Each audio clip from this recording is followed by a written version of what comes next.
kabar pemirsa dimanapun Anda berada, berjumpa lagi dalam program TVR 17 bersama saya Zia Ubar. Tepat pukul 17 waktu Indonesia Barat kami hadirkan kepada Anda sejumlah informasi paling baru dan menarik seputar kinerja dan kegiatan DPR RI yang telah disajikan oleh redaksi TVR Parlemen. Pemirsa TVR Parlemen, inilah TVR 17 selengkapnya.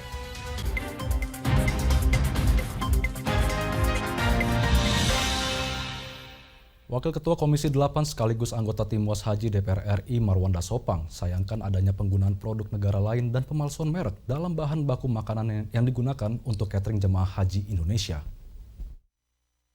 Tim Was Haji DPR RI menemukan pemalsuan merek dalam bahan baku makanan yang digunakan untuk catering jemaah haji Indonesia. Wakil Ketua Komisi 8 sekaligus anggota Tim Was Haji DPR Marwanda Sopang menyayangkan adanya penggunaan produk negara lain untuk makanan catering jemaah haji Indonesia. Menurut Marwan, ini tidak sesuai dengan kesepakatan di rapat panja beberapa waktu lalu. Pada waktu itu, rapat panja memutuskan bahan baku makanan berasal dari Nusantara. Namun nyatanya, situasi ini justru menimbulkan celah pemalsuan merek produk asal Indonesia. Pasalnya ditemukan sejumlah beras berkedok pandan wangi dan rojo lele yang justru didatangkan dari Thailand. Karena sudah membuat keputusan ketentuan harus bahan baku Nusantara, maka pihak lain mencaplok merek Nusantara. Rojo lele, pandan wangi, dan macam-macam. Saya kira ini kealpaan atau ketidakmampuan Menteri Perdagangan atau memang sengaja dibiarkan. Nah, saya kira ini contoh-contoh yang sudah kita lalui dan yang tentu bagi kita agak miris bahwa Indonesia baru sampai kedaulatan pangannya itu kerupuk. Baru kerupuk yang asli dari Indonesia. Beras, pandan wangi tapi masih Thailand. Rojo lele, tepung sagu, Thailand. Masih Thailand. Padahal kita mengklaim paling besar memproduksi sagu sedunia. Tak hanya itu, Marwan juga menyoroti jumlah tenaga kerja asal Indonesia yang belum memenuhi ketentuan. Seharusnya, pekerja Indonesia memiliki kuota 50% dari seluruh pegawai catering yang ada. Di sisi lain, ia meminta pihak catering untuk memperbanyak juru masak asal Indonesia, agar cita rasa makanannya tidak jauh dari selera Nusantara. Hal itu termasuk wujud pengoptimalan layanan makanan untuk jemaah haji Indonesia. Dari Mekah, Arab Saudi, Sigit Rilo, TVR Parlemen melaporkan. Berkaitan dengan dampak bencana erupsi Gunung Merapi di Sumatera Barat, Komisi 4 DPR RI minta Kementerian Lingkungan Hidup dan Kehutanan lakukan kajian komprehensif guna temukan langkah yang tepat dalam memulihkan fungsi hutan. Berkaitan dengan dampak bencana erupsi Gunung Merapi di Sumatera Barat, Komisi 4 DPR RI meminta Kementerian Lingkungan Hidup dan Kehutanan melakukan kajian komprehensif. Tujuannya untuk menemukan langkah yang tepat guna memulihkan fungsi hutan. Hingga saat ini erupsi Merapi masih terus terjadi. Anggota Komisi 4 DPR RI Hermanto mengatakan, pemerintah perlu memberikan perhatian kepada masyarakat terdampak dengan melakukan stimulus ekonomi. Di sisi lain, musibah ini juga turut merusak kawasan hutan lindung dan konservasi. Hermanto menilai pemerintah lalai dalam menegakkan aturan kawasan hutan lindung dan konservasi. Sebab masih ada masyarakat yang mendirikan bangunan di wilayah hutan lindung. Tak hanya itu, pemerintah seharusnya dapat membangun sebuah metode yang dapat menghambat luasan paparan erupsi. Nah, salah satu kesimpulan dari pertemuan itu adalah adanya kajian secara komprehensif terhadap kawasan tersebut yang meliputi bagaimana memulihkan kembali hutan di sana, kemudian merelokasi masyarakat di sana, kemudian juga membuat cek dam di beberapa aliran sungai yang untuk menghambat erupsi supaya tidak langsung menghantam kawasan-kawasan, kemudian juga membangun jembatan-jembatan yang rusak, kemudian juga memberikan bantuan atau stimulus terhadap kawasan-kawasan pertanian, kawasan-kawasan perkebunan, kawasan peternakan, supaya mereka di sana bisa hidup kembali ekonominya. Nah, itu adalah yang menjadi perhatian kami pada Kuspek kemarin. Nah, kami minta supaya kajian komprehensif itu betul-betul ditindaklanjuti. Bencana banjir bandang dan lahar dingin di Gunung Merapi di Kabupaten Tanah Datar, Sumatera Barat telah menelan puluhan korban jiwa. Bencana ini menyebabkan kerugian hingga 500 miliar rupiah, termasuk kerusakan lahan pertanian dan wilayah hutan. Mario, TVR Parlemen melaporkan. Buntut dari rendahnya minat baca buku masyarakat Indonesia, Komisi 10 minta Perpustakaan Nasional berinovasi agar minat baca masyarakat dapat meningkat. Komisi 10 DPR RI menyayangkan masih rendahnya minat baca buku masyarakat Indonesia. Berkaitan dengan itu, Komisi 10 meminta Perpustakaan Nasional untuk berinovasi agar minat baca masyarakat dapat meningkat. Nur Oji merupakan salah satu anggota Komisi 10 yang menyoroti persoalan rendahnya kesadaran literasi serta minat baca pada masyarakat Indonesia. Menurutnya, perpustakaan yang nyaman serta variasi koleksi bacaan memiliki pengaruh besar terhadap peningkatan minat baca masyarakat. Di kelurahan lah misalkan, mampu mengelola perpustakaan, ya mungkin bukunya digeletakin gitu aja. Saya kebayang, jadi kesadaran itu yang belum punya kita, jadi sekarang mau suruh baca buku, bukunya ditumpuk di gudang, ya udah bayangin dah nanti. Jadi yang harus dibangun kesadaran pustakanya, ada orang yang ngelola, ada bukunya, ada rak-raknya itu. Kalau pengertian membaca buku.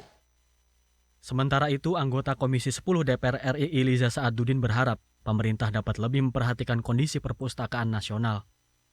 Dukungan anggaran yang tepat diyakini dapat memudahkan upaya realisasi program kerja Perpusnas. Perpusnas ini mendapatkan perhatian yang serius oleh pemerintah, terutama harapan kepada Presiden terpilih untuk memberikan perhatian lebih baik lagi ke depan. Sehingga apa yang sudah dibangun sudah cukup baik, jangan sampai nanti perpustakaan nasional kita yang sudah bagus, gedungnya bagus, kemudian secara program berbasis elektroniknya sudah cukup baik gitu ya, tapi kemudian hanya hancur karena tidak ada pemeliharaan. Oki Zulindra dan Rian, TVR Parlemen melaporkan. Badan Kerjasama Antar Parlemen DPR RI ikuti pertemuan ASEAN Interparliamentary Assembly KAUKUS ke-15 di Jerudong, Brunei Darussalam. Dalam kesempatan itu, Ketua Tim Delegasi DPR RI Putu Supatmarudana tekankan transformasi digital ekonomi dan keberlanjutan harus memberikan manfaat serta kontribusi yang nyata bagi masyarakat di ASEAN. Informasi selengkapnya sesaat lagi, tetaplah di TVR 17.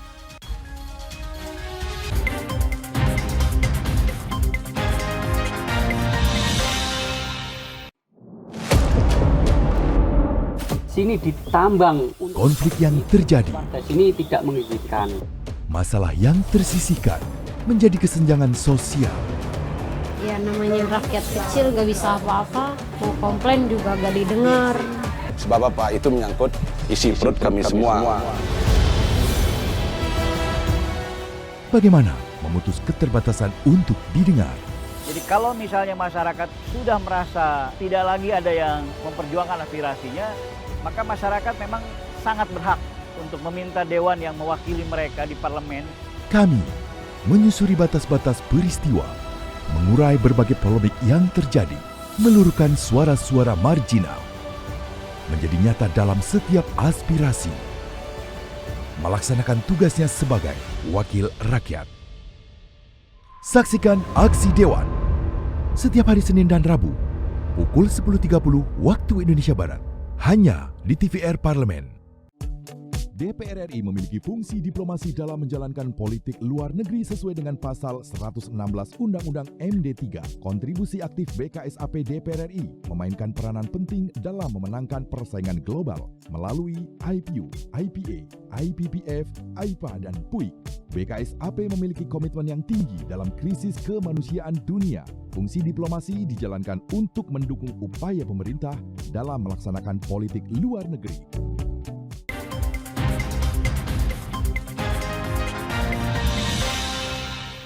Anda kembali di TVR 17.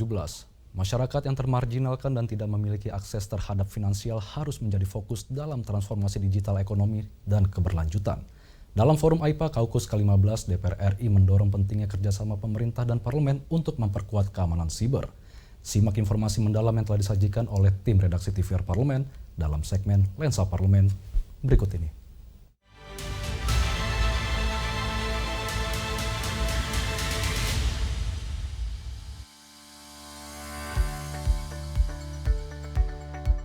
Badan Kerjasama Antar Parlemen DPR RI mengikuti pertemuan ASEAN Interparliamentary Assembly atau AIPA KAUKUS ke-15 di Jerudong, Brunei Darussalam. Dalam kesempatan itu, Ketua Tim Delegasi DPR RI Putu Supatmarudana menekankan transformasi digital ekonomi dan keberlanjutan harus memberikan manfaat dan kontribusi yang nyata bagi masyarakat di ASEAN, khususnya masyarakat yang termarginalkan dan tidak memiliki akses terhadap finansial.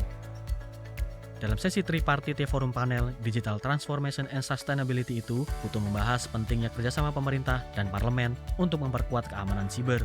Ia juga menyampaikan pentingnya harmonisasi dan sinergi sektor ekonomi digital untuk mendorong pembangunan berkelanjutan yang bisa mengangkat derajat UMKM.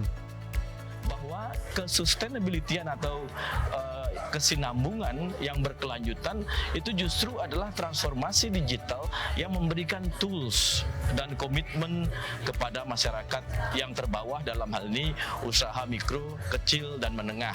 Dengan komitmen itu kita sebagai parlemen dalam hal ini menggunakan fungsi oversight itu mengawasi agar mereka selalu memiliki peran dan kontribusi terhadap pembangunan dan peningkatan capacity building dari small atau micro, small, medium company kita, usaha kecil, mikro, dan menengah kita. Dan pada ujungnya adalah bagaimana menjembatani Indonesia yang sangat beragam dan diverse ini, tentu nantinya agar masyarakat di berbagai tempat mampu langsung melakukan transaksi digital atau terlibat dalam digital ekonomi dan mendapatkan kesejahteraan dan manfaat. Nah, sebetulnya esensi daripada diskusi kita adalah di situ. Kita tahu isunya menyangkut resilience dalam bidang digital, mengenai cyber security-nya, tapi di sisi lain itu harus difikirkan oleh regulator atau government bersama parlemen.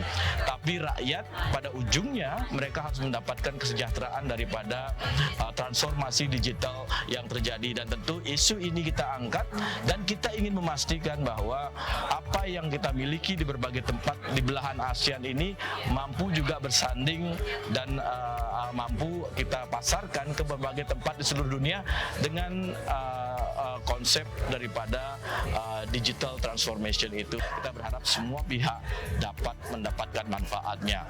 Nah, tentu saya sampaikan ini bukan menyangkut isu yang eksklusif elit untuk big corporation, tapi ini adalah isu untuk memberdayakan UMKM kita, menghadirkan UMKM kita, mentransformasi, membawa mereka kepada ekonomi digital dan manfaatnya langsung memberikan kontribusi kepada seluruh masyarakat di ASEAN, dan yang terpenting mendapatkan manfaat kepada seluruh masyarakat Indonesia. Perlu sinergi yang baik antara parlemen, pemerintah, dan sektor swasta dalam mendorong transformasi digital berkelanjutan yang tidak hanya menguntungkan korporasi besar, tetapi juga bisnis kecil dan masyarakat luas. Salah satu tujuan dari SDGs di bidang ekonomi digital adalah mengentaskan kemiskinan, mensejahterakan masyarakat, serta pelaku UMKM. Di sisi lain, transformasi digital harus tetap mengedepankan sisi humanis dengan menjaga interaksi langsung antara masyarakat di kawasan ASEAN. Tim Liputan TVR Parlemen melaporkan.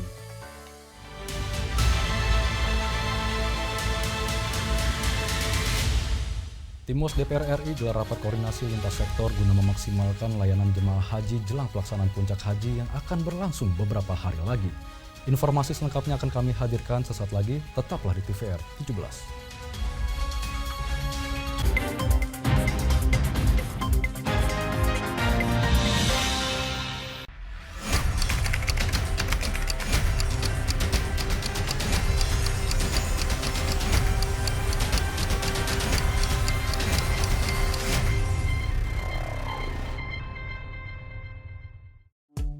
DPR RI memiliki fungsi diplomasi dalam menjalankan politik luar negeri sesuai dengan pasal 116 Undang-Undang MD3. Kontribusi aktif BKSAP DPR RI memainkan peranan penting dalam memenangkan persaingan global melalui IPU, IPA, IPPF, IPA, dan PUIK.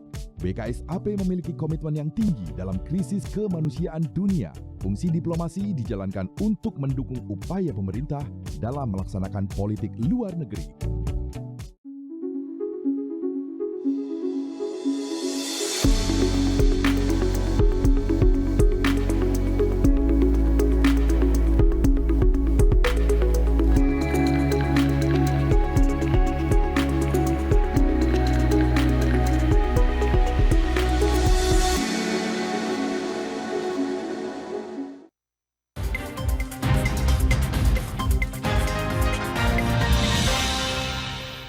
Anda kembali di TVR 17. Sejumlah catatan disampaikan Timwas Haji DPR RI kepada pemerintah berkaitan dengan belum optimalnya layanan terhadap jemaah haji Indonesia. Berikut laporan selengkapnya dari rekan kami Sigit Rilo di Mekah, Arab Saudi. Pemirsa TVR Parlemen dimanapun Anda berada, saat ini saya sedang berada di halaman Masjidil Haram di kota Mekah, Arab Saudi, di mana saat ini tengah berkumpul jutaan umat muslim dari seluruh dunia, termasuk Indonesia, untuk melaksanakan ibadah haji. Terkait hal ini, DPR RI dalam hal ini tim pengawas haji DPR RI melakukan pertemuan lintas sektor dengan pemerintah, diantaranya adalah Kementerian Agama, Kementerian Kesehatan, dan juga Kementerian Luar Negeri untuk membahas bagaimana layanan-layanan yang diterima oleh para jemaah haji Indonesia dapat berjalan optimal. Dalam rapat koordinasi ini, beberapa poin evaluasi disampaikan oleh tim pengawas haji DPR RI berdasarkan hasil temuan di lapangan, di mana di hari sebelumnya tim haji DPR RI telah melakukan sidak langsung ke beberapa tempat yang terkait dengan transportasi, pemondokan, catering, dan juga kesehatan. Untuk sidang yang pertama, tim pengawas haji DPR RI mengunjungi Terminal Syed Amir di Kota Mekah, di mana di terminal ini beberapa catatan menjadi evaluasi dari tim pengawas haji DPR RI. Salah satunya adalah mengenai jumlah bus yang ramah lansia dan juga disabilitas yang sangat minim jumlahnya. Dari 514 bus, hanya 20 bus saja yang bisa diakses dengan mudah oleh jemaah haji lansia dan juga disabilitas. Tentunya hal ini perlu didorong lebih banyak lagi, mengingat jumlah jemaah haji Indonesia yang lansia mencapai 40.000 jemaah haji. Dan selanjutnya adalah temuan terkait di pemondokan. Ada di dua tempat pemondokan, yakni di pemondokan untuk jemaah haji Solo dan juga pemondokan jemaah haji asal Sulawesi Selatan. Di mana dari pemondokan ini terdapat beberapa catatan juga atau evaluasi dari tim pengawas DPR RI, di mana diantaranya adalah makanan yang diberikan kepada para jemaah haji ini dinilai memiliki gizi yang kurang, di mana banyak karbohidrat yang disajikan sehingga mempengaruhi terhadap stamina dari para jemaah haji dalam melaksanakan ibadah seperti itu. Dan selanjutnya adalah bagaimana lansia masih ditempatkan di lokasi lantai yang paling atas, sehingga hal ini tentunya mengganggu mobilitas dari lansia ini untuk harus naik turun jika akan melaksanakan ibadah haji. Ini tentunya menjadi catatan dari tim pengawas haji DPR untuk menjadi perbaikan di lokasi pemondokan di pemondokan lainnya seperti itu. Dan yang ketiga adalah kunjungan ke perusahaan catering, di mana ada 2 perusahaan catering yang dikunjungi oleh tim pengawas haji DPR RI, dan masih sama seperti yang di Madinah atau di tempat catering sebelumnya, bahwa temuan bahan baku bukan dari negara Indonesia masih menjadi isu yang terus terjadi di perusahaan catering, di mana di sini juga disayangkan juga terdapat pemalsuan merek, di mana bahan pokok tersebut berasal dari luar selain Indonesia, namun dikemas dengan kemasan berbahasa Indonesia yang dicap dengan seolah-olah produk tersebut berasal dari Indonesia. Tentunya tim pengawas DPR RI juga telah menyampaikan bahwa akan berkomunikasi dengan Kemendak bagaimana pengawasan produk dari luar negeri, sehingga hal-hal pemalsuan merek ini tidak dapat terjadi lagi seperti itu. Yang keempat terkait dengan kunjungan ke sektor kesehatan, di mana tim pengawas haji DPR RI mengunjungi Kantor Kesehatan Haji Indonesia atau KKHI di sektor 4 di Syishah di Kota Mekah. Dan di sektor kesehatan ini tim pengawas haji juga menemukan catatan di mana obatan yang disediakan untuk para jemaah haji yang mengalami sakit, mengalami kekurangan, di mana di sini khususnya sakit flu yang menjadi catatan bahwa ketersediaan obat flu masih kurang. Dan selanjutnya juga tim pengawas DPR RI juga menemukan kekurangan tenaga medis, di mana jumlah jemaah haji dan tenaga medis ini tidak seimbang, yang menyebabkan tim kesehatan dari jemaah haji sendiri mengalami beban kerja yang lebih banyak karena jumlah jemaah haji yang sakit tidak seimbang dengan jumlah tenaga medis yang tersedia. Tentunya dari catatan-catatan tersebut akan dibahas lebih lanjut lagi untuk menjadi perbaikan ke depan untuk jamaah pelayanan haji ke depannya. Untuk selanjutnya, tim pengawas haji DPR RI akan mengunjungi Arafah, Muzdalifah, dan Mina untuk mengawasi bagaimana proses fasilitas dari akomodasi para jemaah haji untuk melaksanakan wukuf di Arafah dan juga Muzdalifah dan juga Mina. Demikian dapat saya laporkan dari Mekah, Arab Saudi. Sigit Rilo, TVR Parlemen melaporkan. Selanjutnya pemirsa, apa saja yang menjadi topik perbincangan di media online nasional pada hari ini? Usai jeda, tetaplah di TVR 17.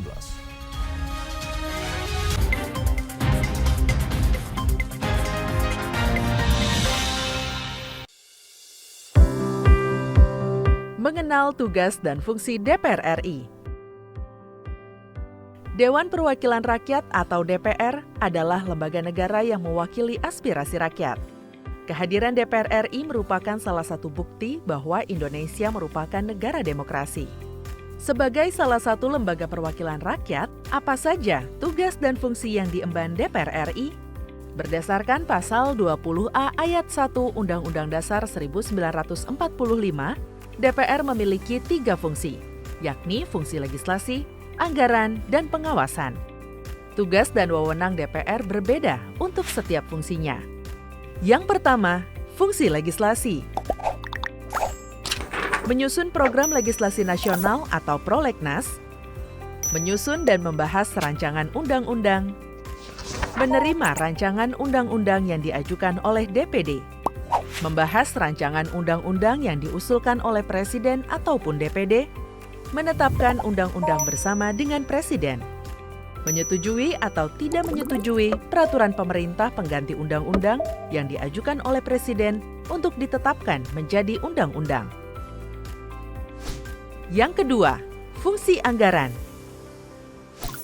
Memberikan persetujuan atas rancangan undang-undang tentang APBN yang diajukan oleh Presiden. Memberikan persetujuan terhadap pemindahantanganan aset negara maupun terhadap perjanjian yang berdampak luas bagi kehidupan rakyat yang terkait dengan beban keuangan negara. Menindaklanjuti hasil pemeriksaan atas pengelolaan dan tanggung jawab keuangan negara yang disampaikan oleh BPK. Memperhatikan pertimbangan DPD atas rancangan undang-undang tentang APBN dan rancangan undang-undang terkait pajak, pendidikan, dan agama. Yang ketiga, fungsi pengawasan. Fungsi pengawasan, DPR bertugas melakukan pengawasan terhadap pelaksanaan Undang-Undang APBN dan kebijakan pemerintah, serta membahas dan menindaklanjuti hasil pengawasan yang disampaikan oleh DPD. Demikian penjelasan tentang tugas dan fungsi DPR menurut Undang-Undang. Informasi ini dipersembahkan oleh TV dan Radio Parlemen, Biro Pemberitaan Parlemen, dan Sekretariat Jenderal DPR RI.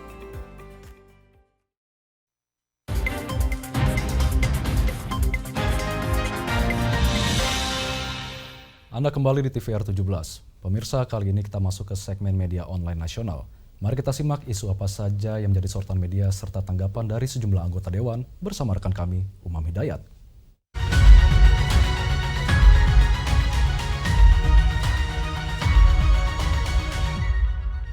Baik, terima kasih rekan Zia. Pemirsa, berita pertama yang menjadi headline di media online, yaitu Komisi 2 DPR RI meminta Kementerian ATR BPN respon cepat laporan kasus mafia tanah. Dapat dilihat di layar kaca Anda, pemirsa. Di sini Komisi 2 DPR RI meminta Kementerian Agraria dan Tata Ruang atau Badan Pertanahan Nasional respons cepat laporan masyarakat terkait dengan kasus mafia tanah. Sebagaimana tertuang dalam kesimpulan rapat kerja Komisi 2 DPR RI dengan Kementerian ATR BPN pada Selasa 11 Juni 2024 lalu.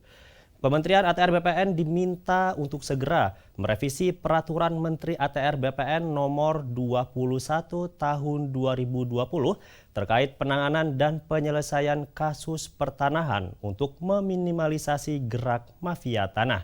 Kementerian ATR BPN didorong untuk meningkatkan koordinasi dengan kementerian dan juga lembaga terkait sebagai upaya meminimalkan permasalahan tumpang tindih kewenangan dalam bidang pertanahan, kawasan hutan maupun pertambangan.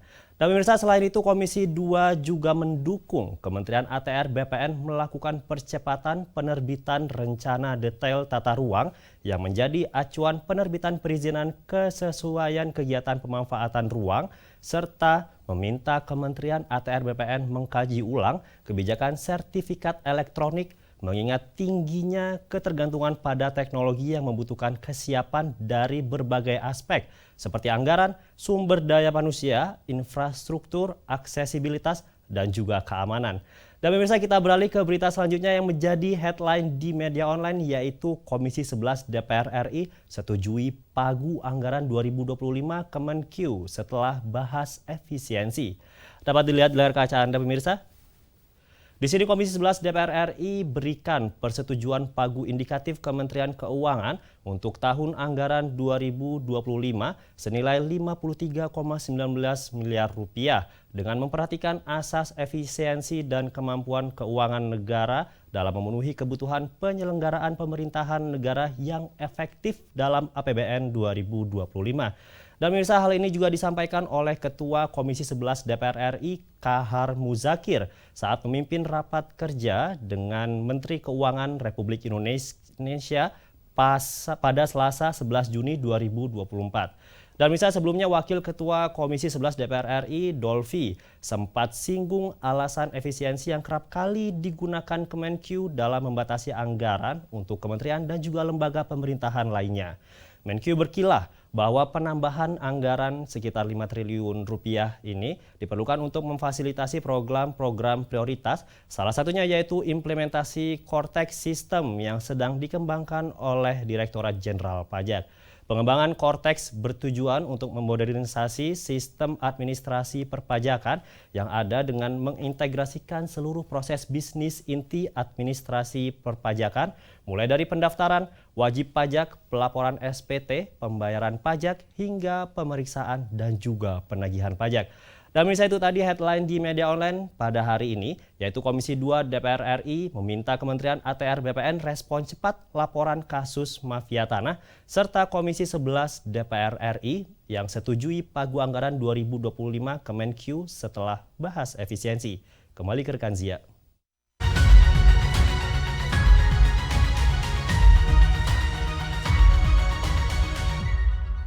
Terima kasih rekan Umam yang telah menyampaikan sejumlah update sorotan dari media online nasional pada hari ini. Dan pemirsa, segmen media online tadi sekaligus menutup program TVR 17 edisi sore hari ini. Saya Zia Ubar beserta seluruh kru TVR Parlemen yang bertugas mengucapkan terima kasih dan pamit undur diri dari hadapan Anda. TVR Parlemen, referensi Indonesia.